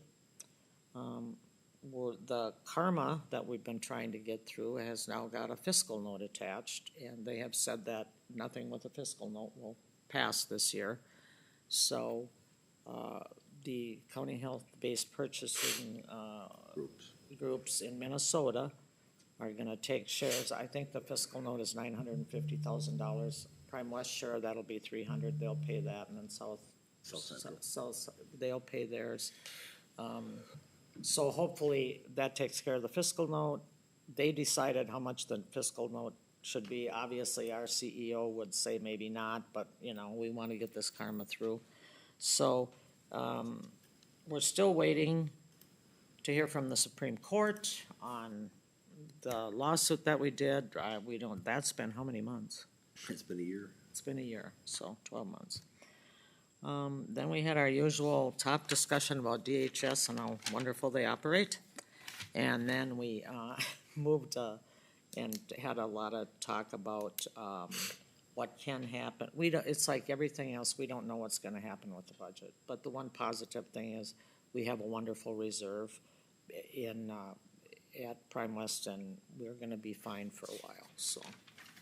Hopefully it all gets, then we had the McLeod meeting yesterday at a Supporting Hands Nurse Partnership meeting in Olivia. There again, they went over the financial audit and that was fine. They're talking about doing some strategic planning in 2026. They're missing a 0.8 nurse home visitor for Redwood and Renville. And we had 29 graduates from the program since January. We need more referrals. We did have a gal that was supposed to speak about, she's been through the program, and she became ill, so her nurse spoke, but we had some pictures of her and her baby, and she spoke very highly of the program. It's an expensive program, but it's had some really, really good outcomes, so. And then Thursday, we have CHB. Right? Yes. And that's me, so. Okay, well, after our meeting with the young folks over at the Legion and so forth, Darren and Andrew and I were at the suicide, we missed the entire MAP meeting, and we came in late on the suicide prevention, but they've got some good initiatives rolling there. They've got talking about some billboards and some more education going out, so that's a work in progress. They're gonna continue. Did we end up sending someone to the conference in the cities? I'm not sure either, but there was going to be one of the cities and they were looking for volunteers to go to one night of the hotel would have been picked up and expenses, but I don't know that anybody from Meeker got there. Then, thanks to my colleague Beth, I am now on Prime West compliance, which was something new. Which meets up in Alexandria, but I have to say, I really enjoyed that. They're talking about compliance to, by doctors and hospitals and their billing practices and all of that. I can't say too much about it because we go into closed session. So I can't say this, I can't tell you much about it, other than I found it, really, really interesting as we examined several claims, that had been reported and how they came to the outcomes from those. So that was an interesting, meeting. Beth, you covered the hospital board. I don't think there was anything else, whatsoever on there, other than that we joined, a group called Headwaters, and it is made up of currently 17. I think we'll be the 18th member of the Headwaters, and it's kind of like a group to create some buying power. Instead of buying for one or two small hospitals, now there'll be 17 hospitals. So your buying power should enlarge. One of the things that they were going to look at, and I'm just going to use this for an example, was health insurance. Because their pool would be so large, you know, it could be advantageous. They might be able to get a better rate on their health insurance for the employees, so. And also, negotiating with the payer, because we don't have any power for that. You know, the big hospital. The reimbursement rates. The reimbursement rates, so they're gonna do some, negotiations hopefully with that as they grow. Yeah. So we think we think this could be kind of one of those things that's in the woods that could turn out to be really good, for the hospital. And the pharmacy remodeling started. Yes. I forgot about that. And you guys got to see the pharmacy, so, you got to see what that was all about. See why we need to do that. Why we're doing it. ProWorks, we had our audit results and we came back with a really good audit. We have total cash and assets of around 3.1 million right now, which is a good place to be in because if there's funding shifts that hit them, we got a little cushion to work off of. We're not gonna be immediately, impacted by this. Now, the other thing is this is the 50th year, and I didn't realize that, of ProWorks. So they're gonna have an anniversary, get together this fall.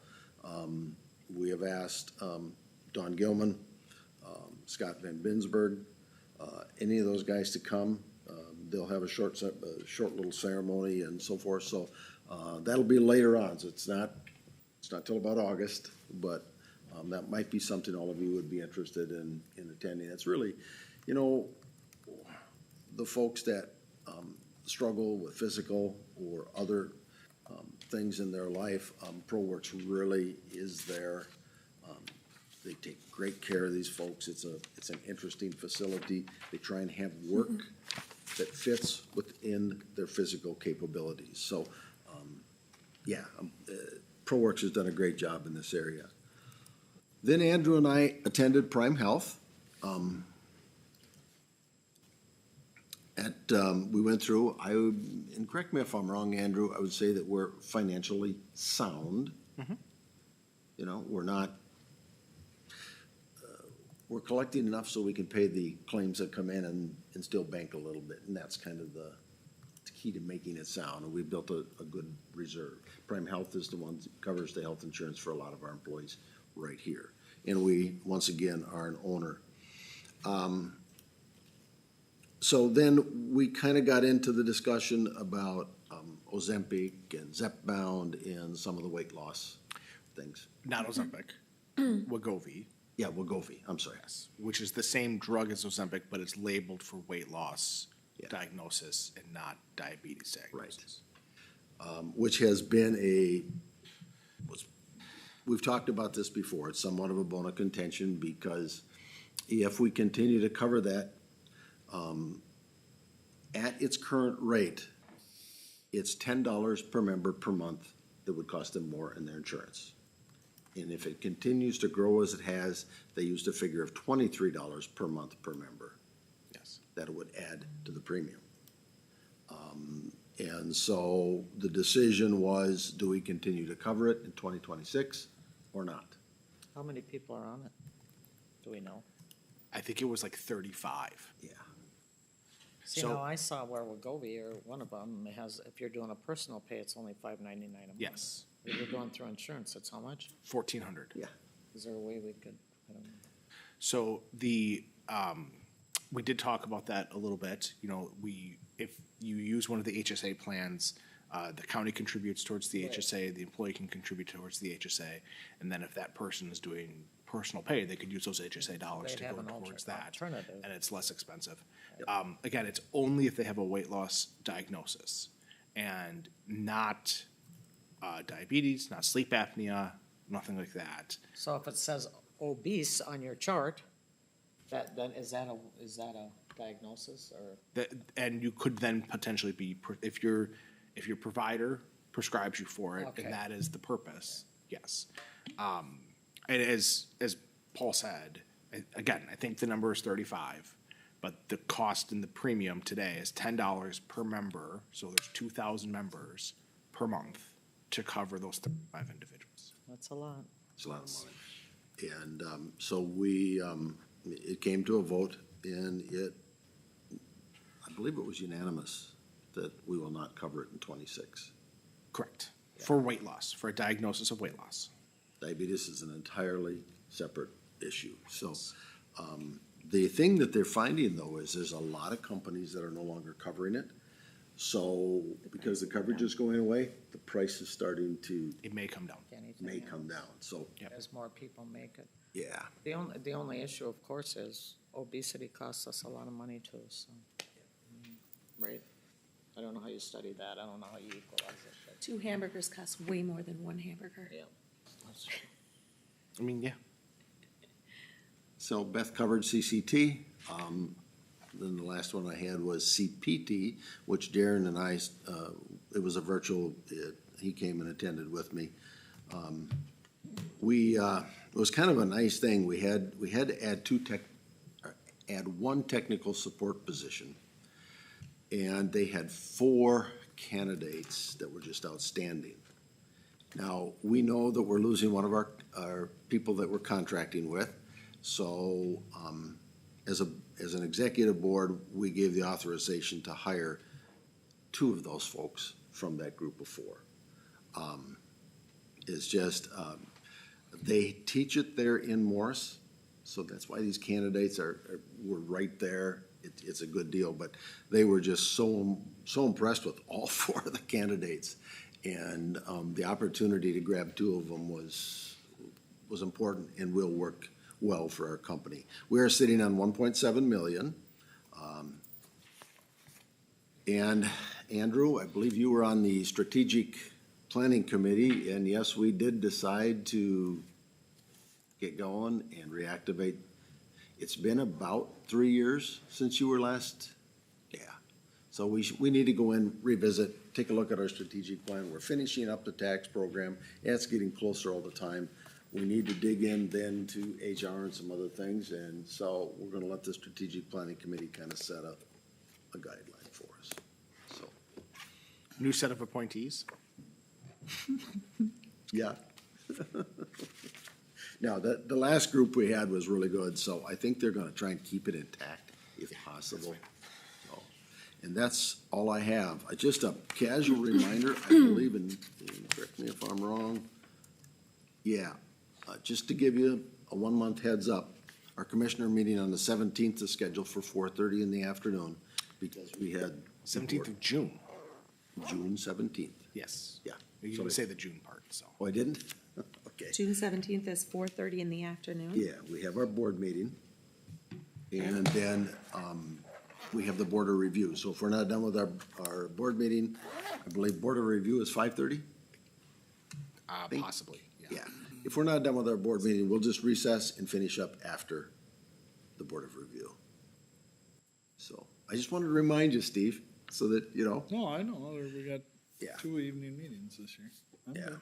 4:30, you know, we get so used to coming in at 8:30, Because you're so busy. so. And tomorrow, or Thursday, CHB, and Friday, Southwest 18, so. Mr. Chair. Yep. If I may, Yesterday, talking about these county budgets, we're encouraged if you have relationship with any of your legislators or, to reach out to them, to remind them of the importance of these county cost shifts, to counties, because it is gonna be detrimental to our budgets, and not just this year, but coming years as well. Obviously, we're concerned if these cost shifts occur, that it's gonna be very difficult for counties to get them adjusted or altered in the future as well. So you are encouraged, AMC is encouraging everybody to reach out to legislators, have that conversation with them, keep that at the forefront of their mind, as we come up to the May 19th deadline here. I know Don Gilman did, propose an amendment yesterday. I do not know how that went yesterday. It did not pass. But, so they are working on it, but they need our support and encouragement too, as well as our notification and keep them on their toes as well. How do you So think it's gonna end up at special session? it's kind of a toss-up right now, is the way I would put that. It'd be surprising if we get it done by the 19th. At this point, just logistically, That's what I it's was extremely challenging because they don't even have the global budget targets yet for the conference committees to be able to work on. And just to be able to get all of the paperwork done and the floor sessions done and all of that by the 19th is. It would probably be in our benefit and everybody's best interest, is the way I'll put this, if they didn't get it done by the 19th. Because how it'll does be it- how rushed does a and we'll special probably get session things that affect we us? really don't like. So the state's budget runs through June 30th. Okay. They need to have a budget adopted by June 30th, otherwise there's a statewide government shutdown, or state government shutdown. They can do If- an extension though, can't they? No, No, they can't. that is Okay. a constitutional. That is the extension, I Good. think. So, if they get to that point and there is a government shutdown, then, well, all bets are off, right? We don't have any. The longer it takes for them to complete their process, the longer it takes for us to know what the impact is and how it's gonna affect our budget. Frankly, as long as they're done by the beginning of June, we're still in a good position timeline-wise, because we don't even release the spreadsheets to have departments start to work on their budgets until the first week of June. They complete that process at the end of June, and then the budget committee starts to look at all those department budgets. We have a 3-day window this year in July that we're gonna look at it, July 7th through the 9th. So, but the longer that process takes, the more challenging it is. But realistically, as long as we don't end in a 2-month-long state government shutdown, we're gonna be fine timeline-wise for us to put our budget together. Because we don't have to have our preliminary levy done until September 30th. We do our full budget review as a board at the August work session. And it's just, how many nights am I here all night trying to put it together? That's the question, so. I don't have any faith in any of it, so that's why I was wondering what you thought. I mean, It's been and really, it's not a partisan issue, it's a policy issue. I mean, for county government, I know, but, For I county mean, it's good policy should equal good governance. Well- Bad policy equals bad governance. I don't care what they And vote on down there, it's just a straight party vote. I mean, Yeah. you just can't. That's what's unfortunate. It's so they can be voting on the Partisan. simplest thing, and it's ridiculous. Which is why county government works better, Yeah, absolutely. and Local it's unfortunate that we end up with our hands tied on a lot of this stuff, and it's. It really is. I know this is off script, I just wonder what they're thinking about. Because we call them, what are they thinking when they're sitting there doing this? Is it just, Brandy's laughing, but is it just all political, or? Because this is really, when you think about it, every board meeting, any meeting I go to, this is the topic of conversation. And they're doing nothing I see to move it along. So You're really. not wrong. What? You're not wrong. So how did they dare come and ask for my vote again? I don't care which side you're on. That's just how I feel about it. I think the challenge that we continue to face and the purpose of our advocacy is that the information that some of the legislators are working with is imperfect. Right. They have a wide variety of things that they're working on and are interested in, and so when we get into the nitty-gritty details of some of this stuff, I was watching the floor session last night because I was interested in how Representative Gilman's, amendment went, and my family was looking at me weird as I was doing that, but that's okay. I live with that. I will live with that, that cross. So but what I saw was in some of the arguments, the comments that are being made about, well, the counties control this, or that this money is going and paying for bonuses or things like this. There is a lack of an understanding of the fact that, as we've talked about, 25% of the rate exceptions that that our county has had approved are for a state agency. That money isn't going towards a private sector bonus, right? So they're not informed. Yes, they are not informed. Correct. Exactly. They are not hearing that message when we are saying that message. When we are saying the message of, we don't have the say yes or no, we make a recommendation, and per law, it's the Commissioner of Human Services who makes the decision. They aren't hearing that when we say it, or they don't believe us when we say it. That's the challenge They're that we're hearing running another into. story somewhere else, that's why. I mean, Yes. nobody takes responsibility there, so. It's frustrating for sure. It is frustrating. And I worry about staff because I'm sure they worry, and the unknown is the worst. I always say, if you know what you're gonna do, just do it. Yeah. And we'll take the consequences because we have no choice, right?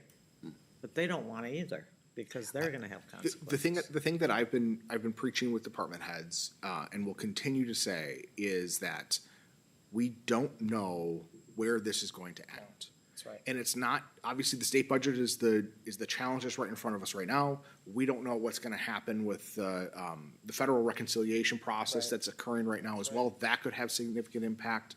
If it does, we will deal with it. But we shouldn't panic today over a problem that is not yet fully realized. We will deal with these problems. We have plenty of time to deal with the problems until the beginning of our next fiscal year, until we have September 30th come around and we have to have a preliminary levy in place. And then even that, we can take steps that gives us more time until the end of the year, until we get the final levy done while we figure things out. One of the things that we have always done a really great job of here in Meeker County is that we've done a really great job of our budgeting, trying to find creative ways to get the work done, and putting together responsible budgets. I have full faith that we will do that again this year in the face of these challenges. And frankly, we will have to do it again next year in the face of those challenges. But we have super dedicated staff who want to make sure that we're doing the work and doing the work in an efficient and effective way. And so I know that we will come together with that. There's a lot of anxiety right now because we don't know. I feel that anxiety. When I am up at 4 a.m. because the dog needs to go out and I can't fall back asleep, it's because I'm thinking about this stuff. What are things that we could be doing? But I don't want to take actions or steps today that are out of a sense of panic, because we had this feeling of, I want to be in control, but I don't have control. So. I have a question, or a thought. Should we need to raise our levy, which seems likely? I keep looking at that picture of the dollar bill. Each dollar that you raise the levy, only a small portion of that comes back to us. Yeah. So we raise our levy, in effect, to cover things they've shifted to us. Not only do they gain the money that's been shifted to us, but they get more money back from the we don't just raise, if we need $10, we don't raise the levy $10. We have to raise it, is it maybe not that? No. That dollar is a breakdown of the total property tax bill on average. Okay. And so our levy is a portion of that. I think right now it's 47% or something like that. It's about that. Okay. So when you look at the aggregate of all the tax bill, or I'm sorry, all the levies across the county for all the school districts, the cities, the townships, and us, Yeah. that's how you get to that. And then we do an average, right? And that's how you get to that breakdown. Okay. If we need $10 extra to cover $10 of additional cost, we raise our levy by $10 extra to cover that $10 of cost. We don't need to do more to make sure that we get our adequate portion. Right. The levy is simply the way I always look at it is, we have a variety of revenue sources that come to us, primarily through state aid, state grants, federal grants, and cost allocations. Whatever the difference is what we need to levy. So that is that gap financing. Okay. Okay. With With that, But they get off by not they mandating them. Yes, my head is just trying, you know, Wrap your brain around. yeah. Mr. Chair, yes, did anybody else get an email from the Herald Journal about Andrew's press release? I don't believe I did not. No, 'Cause- it's in AMC's update, our press release is in there. Because I hadn't checked, and here I have got this email, and it's basically all about, I need to respond to this. Are they looking for comment? Yes. Okay, we can talk. So let's talk about Yeah. that so that we can make sure we're all on the same page. yeah, singing from the same sheet of music, is a Yes. good idea. Well, if they're looking to run a story about it, that's really good news, because Yeah, one of our, well, I one of our think so. primary, we've done the advocacy route, and now our goal is the information route. Put it on my Facebook, but nobody's on my Facebook anymore. What's going on? So, one last thing, and then if I have no other business, we'll adjourn. Andrew sent a notice about a National Peace Officers Day. Yeah. Thursday. Yeah. Thursday, It's May it's just, you know, if you have a chance, please come to it. It's very simple, doesn't last very long, but it's a chance to say thank you to our Flagpole back there. deputies and Is our that what it's sheriffs gonna and be our again? local police officers. Is that it? So, Hopefully it's not raining. Somebody came up to me on the street and said, "Are you ever gonna get that courthouse done?" I said, "Is there something you need in there?" No, I didn't say that. So with that, They're is there any looking other for the business to fence come to before get us? Thursday, May 15th at 9 9 o'clock. a.m. 9 o'clock Yep. from the sheriff's office. Hearing no further business, we will adjourn. Thank you. Thank you.